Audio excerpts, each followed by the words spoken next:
नमस्कार दोस्तों, स्वागत है आपका आपके अपने चैनल एयरफोर्स एग्जाम पेपर में। दोस्तों, आज की इस वीडियो में हम लोग बात करेंगे एयरफोर्स 100 और बाई ग्रुप के लिए पूछे जाने वाले प्रश्न, जो कि 21 सितंबर 2019 को जो पेपर हुआ था उसमें कौन कौन से प्रश्न जो है आपसे पूछे गए थे। ठीक है दोस्तों, तो इस वीडियो में आप लोग लास्ट तक बने रहिएगा। चाहे आप एक्स ग्रुप की तैयारी कर रहे हो या एक्स प्लस बाई या बाई ग्रुप की, ठीक किसी ग्रुप की तैयारी कर रहे हो, ये वीडियो आपके लिए बहुत ज़्यादा हेल्पफुल होने वाला है, क्योंकि आपको पता लगेगा कि किस प्रकार के क्वेश्चन जो है एग्जाम में पूछ लिए जाते हैं। तो चलिए बिना टाइम वेस्ट किए वीडियो को स्टार्ट करते हैं, और आप लोगों को वीडियो को लास्ट तक देखना है, जिससे कि आप लोगों को अच्छी तरह समझ में आ जाए। तो चलिए वीडियो शुरू करते हैं।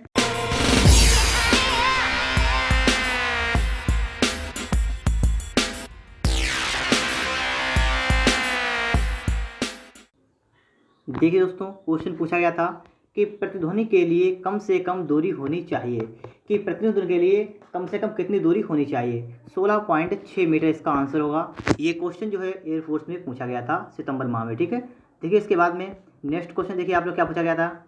नेक्स्ट पूछा गया था आपसे कि तैरना न्यूटन की गति के किस नियम पर आधारित है। ठीक है, तो न्यूटन गति के कितने नियम थे? 3 नियम थे, तो दूसरे नियम पर आधारित है। आप लोग याद रखिएगा इसे, क्योंकि ये क्वेश्चन जो है, ये सभी क्वेश्चन वही हैं जो आपसे पहले एग्जाम में पूछा चुके हो। अगर आपने एग्जाम दिया है तो आपको पता होगा कि हाँ, इनमें से कोई ना कोई क्वेश्चन जो है आपके एग्जाम में भी आया होगा। देखिए अगला क्वेश्चन आपका है, क्या लिखा हुआ है कि लेंस की वक्रता का फोकस दूरी पर क्या प्रभाव पड़ता है। ठीक है, तो क्या प्रभाव पड़ता है? वक्रता बढ़ने पर फोकस दूरी घटती है। क्या होता है? वक्रता बढ़ने पर फोकस दूरी कैसे आती है? घट जाती है। इसके बाद देखिएगा नेक्स्ट क्वेश्चन, किसी चालक तार की प्रतिरोधकता निर्भर करती है। किस पर निर्भर करती है? उसके पदार्थ एवं तार पर। किस पर? उसके पदार्थ एवं तार पर। क्लियर हो गया होगा। देखिए इसके बाद में नेक्स्ट क्वेश्चन लिखा हुआ है कि रिक्टर स्केल किसके मापने में कार्य आता है। भूकंप की तीव्रता किसके मापने आता है? भूकंप की तीव्रता। या आपसे पूछ लिया जाए कि भूकंप की तीव्रता जो है वो किससे नापी जाती है, तो रिक्टर स्केल से नापी जाती है। ठीक है, क्लियर हो गया होगा। देखिए नेक्स्ट क्वेश्चन, ताप बढ़ने से ध्वनि का वेग क्या होता है? बढ़ जाता है। ठीक है, क्या होता है? ताप बढ़ने से ध्वनि का वेग बढ़ जाता है। इसके बाद देखिए नेक्स्ट क्वेश्चन, 32 डिग्री फ़ारेनहाइट का मान है। 32 डिग्री फ़ारेनहाइट का मान कितना है? 0 डिग्री सेंटीग्रेड। याद रखिएगा, इसे इंपॉर्टेंट प्रश्न आपका है कि 32 डिग्री फ़ारेनहाइट का मान कितना है? 0 डिग्री सेल्सियस। ठीक है, इसके बाद देखिए नेक्स्ट क्वेश्चन, विद्युत विभव का मात्रक क्या है? सभी को पता होगा, ये तो वोल्ट है आपका। ठीक है, क्या मात्रक है? वोल्ट। देखिए नेक्स्ट क्वेश्चन क्या पूछा गया था। नेक्स्ट पूछा गया था कि विद्युत धारा किस प्रकार की राशि है। विद्युत धारा जो है वो कैसी राशि है? अदिश राशि। ठीक है, कैसी राशि है? अदिश राशि है। इसके बाद देखिए नेक्स्ट क्वेश्चन क्या पूछा गया था, न्यूटन की गति के द्वितीय नियमानुसार बल है। बल है, बल का मतलब क्या है? बल बराबर सूत्र क्या होता है? द्रव्यमान गुणे त्वरण। ठीक है, क्या होता है? द्रव्यमान गुणा त्वरण। इसके बाद देखिए नेक्स्ट क्वेश्चन क्या है। नेक्स्ट क्वेश्चन था, पतीली का गर्म पानी गर्म आग पर रखने पर एक साथ पूरा गर्म होता है, किसके कारण? संवहन के कारण। ठीक, किसके कारण गर्म हो जाता है? संवहन के कारण गर्म हो जाता है। नेक्स्ट क्वेश्चन देखिए क्या पूछा गया था। नेक्स्ट क्वेश्चन पूछा गया था कि मौलिक राशि कौन सी है। समय जो है वो मौलिक राशि है। ठीक है, क्या है? समय जो है वो कौन सी राशि है? मौलिक राशि है। इसके बाद देखिए नेक्स्ट क्वेश्चन क्या पूछा गया था कि इलेक्ट्रिक बल्ब में फिलामेंट किस चीज़ का बना होता है? टंगस्टन का। ठीक, किसका बना होता है? टंगस्टन का बना होता है। इसके बाद देखिएगा नेक्स्ट क्वेश्चन आपसे क्या कह रहा है। अगला प्रश्न है कि बिल्ली का वैज्ञानिक नाम क्या है। बिल्ली का वैज्ञानिक नाम पूछा गया था, क्या नाम है? Felis domestica. क्या नाम है? फेलिस डोमेस्टिका बिल्ली का वैज्ञानिक नाम है। याद रखिएगा इसे। इसके बाद देखिएगा नेक्स्ट क्वेश्चन क्या पूछा गया था कि मेढक के हृदय में कितने कक्ष होते हैं? 3। और मनुष्य के हृदय में कितने कक्ष होते हैं? 4 कक्ष होते हैं। ठीक है, इस प्रकार से याद रखिएगा कि मेढक के हृदय में सिर्फ 3 कक्ष होते हैं। अगला क्या पूछा गया, देखिए भारत की प्रथम महिला राज्यपाल कौन थी? जी के क्वेश्चन पूछा गया था, तो कौन थी? सरोजिनी नायडू। ठीक है, कौन थी? सरोजिनी नायडू भारत की प्रथम महिला राज्यपाल थी।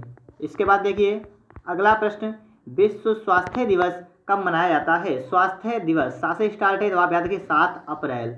ठीक है, विश्व स्वास्थ्य दिवस कब मनाया जाता है? 7 अप्रैल, ये पूछा गया था। इसके बाद देखिए नेक्स्ट क्वेश्चन क्या पूछा गया था, ये 21 सितंबर 2019 के पेपर का ये जो है क्वेश्चन उसके हैं। ठीक है दोस्तों, ऑस्कर अवार्ड 2019 की बेस्ट फिल्म किसे मिला? ठीक है, ऑस्कर अवार्ड 2019 की बेस्ट फिल्म जो है किसे मिला था? Green book. ठीक है, ग्रीन बुक को मिला था। इसके बाद देखिएगा नेक्स्ट क्वेश्चन क्या पूछा गया था केरल के वर्तमान राज्यपाल कौन है? ठीक है, तो उस समय कौन केरल राज्यपाल थे? आरिफ मोहम्मद खान। ठीक है, तो केरल के वर्तमान राज्यपाल यहाँ पर हो गए। इसके बाद देखिएगा, तो समझ लीजिएगा कि राज्यपाल भी पूछ लिए जाते हैं। ठीक है दोस्तों, इसके बाद देखिए क्या पूछा जाता है अगला, काबुल किसकी राजधानी है? तो आप याद रखिएगा कि राजधानी से भी कभी कभी क्वेश्चन आपका आ जाता है, राजधानी पूछ लेते हैं। जैसे काबुल किसकी राजधानी है? तो अफगानिस्तान की राजधानी क्या है? काबुल है। ठीक है, तो याद रखिए इसे भी कि अफगानिस्तान की राजधानी काबुल है। आप मान लीजिए कि आपके क्वेश्चन पेपर में ये क्वेश्चन ना आए और दूसरा आ सकता है। ठीक है, कोई सा भी, जैसे मान लीजिए कि दूसरे की राजधानी पूछी जाती है, जिससे आपको पता लग जाएगा किस टाइप के आपके क्वेश्चन जो है पेपर में आएंगे। अगला देखिए क्वेश्चन लिखा हुआ, भारत के प्रथम प्रधानमंत्री कौन थे? पंडित जवाहरलाल नेहरू थे, 1947 में बने थे। ठीक है, इसके बाद देखिएगा अगला प्रश्न क्या है। अगला प्रश्न लिखा हुआ है, घनकोण का मात्रक क्या है? घनकोण का मात्रक स्टेरेडियन। अगर आप विज्ञान पढ़ते होंगे तो आपको पता होगा घनकोण का मात्रक क्या है? स्टेरेडियन। नेक्स्ट क्वेश्चन क्या पूछा गया था, पृथ्वी के केंद्र पर जी का मान कितना होता है? 0 होता है। ठीक है, पृथ्वी के केंद्र पर जी का मान कितना होता है? 0 होता है। इसके बाद देखिए नेक्स्ट क्वेश्चन, कार व बसों के पीछे का दृश्य देखने के लिए किस दर्पण का प्रयोग करते हैं? मतलब क्या है कि जब कार में कोई ड्राइवर गाड़ी चलाता है तो उसके पास में एक लेंस लगा होता है, दर्पण लगा होता है, जिससे कि पीछे से आने वाली वस्तुएं उसे साफ दिखाई देती हैं। तो दर्पण का नाम क्या होता है? उत्तल दर्पण होता है। ठीक है, कौन सा दर्पण होता है? उत्तल दर्पण होता है। देखिए नेक्स्ट क्वेश्चन क्या पूछा गया था। नेक्स्ट पूछा गया था कि राष्ट्रमंडल खेलों का प्रथम आयोजन किस देश में किया गया था? राष्ट्रमंडल खेलों का प्रथम आयोजन कहाँ किया गया? कनाडा में किया गया। ठीक है, कहाँ किया गया था? कनाडा में किया गया था।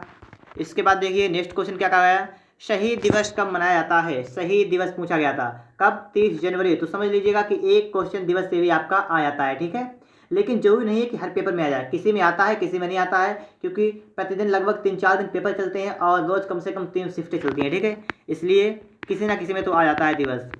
देखिए अगला क्वेश्चन क्या है, प्रधानमंत्री नरेंद्र मोदी ने प्रधानमंत्री किसान धन योजना का शुभारंभ कहाँ किया था? किस राज्य में किया था? तो रांची में किया था। ठीक है, कहाँ किया था? रांची में किया था। इसके बाद देखिए नेक्स्ट क्या पूछा गया था, ए पैसेज टू इंग्लैंड पुस्तक के लेखक कौन है? तो समझ लीजिए पुस्तक के लेखक भी कभी कभी पूछे जाते हैं। ए पैसेज टू इंग्लैंड पुस्तक के लेखक कौन है? नीरज सी चौधरी। कौन है? नीरज सी चौधरी हैं। इसके बाद देखिए नेक्स्ट क्वेश्चन क्या पूछा गया था, भारतीय सेना में कितनी कमांड्स होती हैं? तो कितनी कमांड्स होती हैं? 7 कमांड्स होती हैं। ठीक है, कितनी होती हैं? 7 कमांड्स होती हैं। इसके बाद देखिए नेक्स्ट क्वेश्चन, अगला प्रश्न आपके सामने लिखा हुआ है, देखिएगा कि पहला विदेशी जिसे भारत रत्न अवार्ड मिला था, खान अब्दुल गफ्फार खान। ठीक है, ये भी क्वेश्चन आया था आपका कि पहला विदेशी से भारत रत्न किसे मिला था? खान अब्दुल गफ्फार खान को मिला था। इसके बाद देखिए नेक्स्ट क्या था, टका किस देश की मुद्रा है? तो समझ लीजिएगा मुद्रा से भी कभी कभी क्वेश्चन आता है आपका। टका किस देश की मुद्रा है? बांग्लादेश की। आपके सामने 4 ऑप्शन मिलेंगे, उनमें से आपको एक बांग्लादेश भी दिया होगा, तभी दोस्तों है इसका बांग्लादेश आंसर आ जाएगा। ठीक है, इसके बाद देखिएगा ब्रह्म समाज के संस्थापक कौन है? हिस्ट्री से क्वेश्चन ये है, ब्रह्म समाज के संस्थापक कौन है? राजा राम मोहन राय। ठीक है, राजा राम मोहन राय है।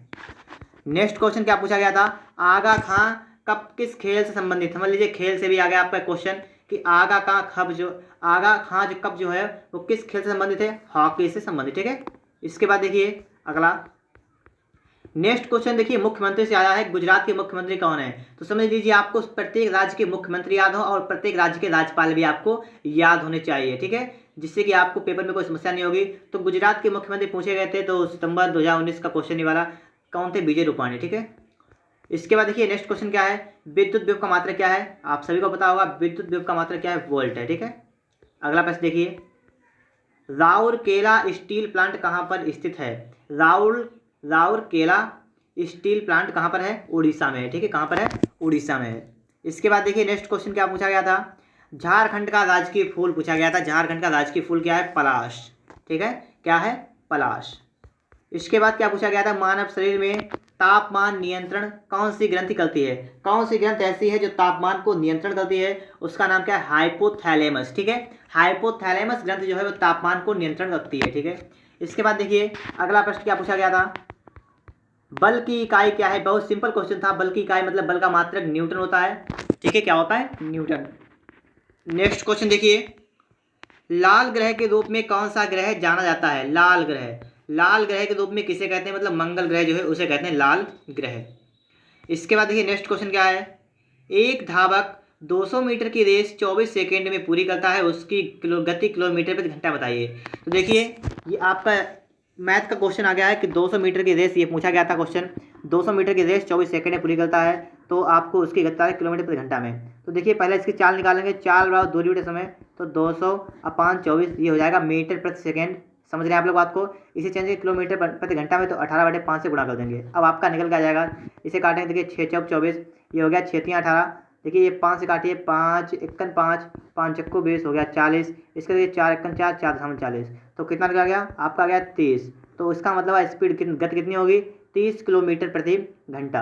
समझ गए होंगे आप लोग सवाल को। तो इस प्रकार से आपको 4 ऑप्शन मिलेंगे, उनमें से आपका जिसमें देखा होगा 30 किलोमीटर प्रति घंटा वो ऑप्शन करेक्ट ऑप्शन हो जाएगा। इसका देखिए नेक्स्ट क्वेश्चन क्या था। देखिए गणित का क्वेश्चन पूछा गया था ये कि 5 वस्तुओं का विक्रय मूल्य 3 वस्तुओं के क्रय मूल्य के बराबर है। इसका मतलब है कि 5 वस्तुओं का सेलिंग प्राइस जो है वो बराबर है 3 वस्तुओं के सीपी के बराबर है। ठीक है, 5 वस्तुओं का सेलिंग प्राइस जो है वो 3 वस्तुओं की कॉस्ट प्राइस के बराबर है। तो इसका मतलब देखिए SP/CP अगर निकालेंगे तो कितना आएगा, 3/5। इसका मतलब क्या हुआ कि अगर कोई चीज़ हम 5 की खरीदेंगे और 3 की बेचेंगे तो हमें क्या होगा, घाटा होगा। तो हमें लॉस हुआ कितने रुपए का, अंतर निकाले कितना हुआ, 2 का लॉस हुआ। ठीक है, तो हानि परसेंट, लाभ या हानि परसेंट निकालनी है तो परसेंट निकालने का सूत्र क्या होता है, हानि। तो हानि कितनी, 2 बटे क्रय मूल्य कितना है 5 और गुणा 100, इतना कर दीजिए। 5 1 5, 5 दूनी 10, तो आ गया आपका 20 दूनी 40%। ठीक है, तो कितनी हानि हो गई, 40% की इसमें हानि हो रही है। ठीक है, तो देखिए इस सवाल को स्टेप सॉल्व कर देंगे अगर आपके क्वेश्चन पेपर में आ जाए तो। अब देखिए नेक्स्ट क्वेश्चन क्या आया था, एक मेज को 1034 में बेचने पर 10% का लाभ होता है, मेज का क्रय मूल्य कितना है। देखिए 10% का लाभ कब होता है, जब वो 1034 में बेचता है। तो इसका मतलब है 110% की वैल्यू आपको रखी है 1034 रुपये। आपसे कहा गया मैच का क्रय मूल्य ज्ञात कीजिए। क्रय मूल्य का मतलब है 100% की आपको वैल्यू निकालनी है यहाँ से। तो 100% वैल्यू निकालने कितनी होगी, देखिए 100% बराबर क्या हो जाएगा, 1034 गुणा 100 और बटे में कर लेंगे कितना, 110। 0 से 0 कैंसिल हो जाएगा, 11 से काटेंगे, देखिए काटेंगे 11 से काटेंगे, 11 पना 55, देखिए कितना जाएगा, 11 नेम 99। ठीक है, कितना गया, 11 नेम कितना गया, 99। इसके बाद देखना है हमें यहाँ पर कि हमारा यहाँ पर बचा कितना है। 99 के बाद कितने बचेंगे, 4 बचेंगे, 11 चौक 44, तो आपका कितना हुआ, 940 रुपये। ठीक है, तो उसका क्रय मूल्य कितना हुआ, उसका क्रय मूल्य था 940 रुपये। तो इस प्रकार के सवाल को जो है ऐसे सॉल्व कर दीजिएगा। इसके बाद देखिएगा अगला क्वेश्चन था 0.1 का कितना परसेंट 0.01 है। तो 0.1 का हम मान लेंगे x% जो है वो कितना है, ये है 0.01। सवाल को सॉल्व करने के लिए आपको यहाँ से क्या करना पड़ेगा, सबसे पहले यहाँ से पॉइंट आएंगे तो बटे में 0 हो जाएगा एक, यहाँ से हटाएंगे पॉइंट तो यहाँ पर बटे में 2 0 हो जाएंगे। अब देखिए 2 0 कट जाएंगे, आपका बचेगा x बराबर, ये 0.01 का मतलब 1 गुणा 10, तो कितना आया आपका 10 निकल के आ गया है। ठीक है, समझ लीजिए कि 0.1 का 10% कितना है, 0.01। इसके बाद देखिएगा नेक्स्ट क्वेश्चन आपका क्या पूछा गया था। अगला प्रश्न है 3.6 किलोग्राम का कितने परसेंट 9 ग्राम है। तो देखिए आप लोग सभी लोग जानते हैं कि 3.6 किलोग्राम का कितने परसेंट 9 ग्राम है, आपसे पूछा गया है। तो सबसे पहले हम लोग 3.6 किलोग्राम को ग्राम में चेंज करेंगे तो जाएगा गुणा 1000 कर देंगे, तो आपका कितना आ गया, ये आ गया आपका 3600 ग्राम। ठीक है, और इसमें से आपको बताना है कि 9 ग्राम, 3600 ग्राम में 9 ग्राम कितना परसेंट है। तो आप करेंगे 9 बटे 3600 और यहाँ पर आप सिंपल सा गुणा कर देना है 100 से। ठीक है, 100 गुणा करिए, आपका निकल आएगा, 0 0 कट जाएगा, 9 1 9, 9 चौक 36, कितना आपका आया 1 1 1/4। इसे सॉल्व करेंगे, देखिए 4 से काटेंगे, लगाएंगे पॉइंट, बढ़ाया 0, 4 दूनी 8, 4 पंचे 20। ठीक है, तो 0.25% जो है वो कितना है, 9 ग्राम है। ठीक है दोस्तों, तो इस प्रकार से इसका राइट ऑप्शन 0.25% हो जाएगा। इसके बाद देखिए अगला क्वेश्चन क्या पूछा गया था, ए तथा बी की आयु का अनुपात 3:11 है, इनकी आयु का अंतर 24 वर्ष है। पूछा गया 3 वर्ष बाद उनकी आयु का अनुपात क्या होगा। तो देखिए आपको ए और बी की आयु का अनुपात दे रखा है 3:11, तो हम मान लेंगे कि ए की आयु है वो हो जाएगी 3x और बी की आयु कितनी हो जाएगी 11x, और कहा इनकी आयु का अंतर 24 वर्ष है। आयु का अंतर का मतलब है 11x माइनस 3x बराबर किसके है, 24 के।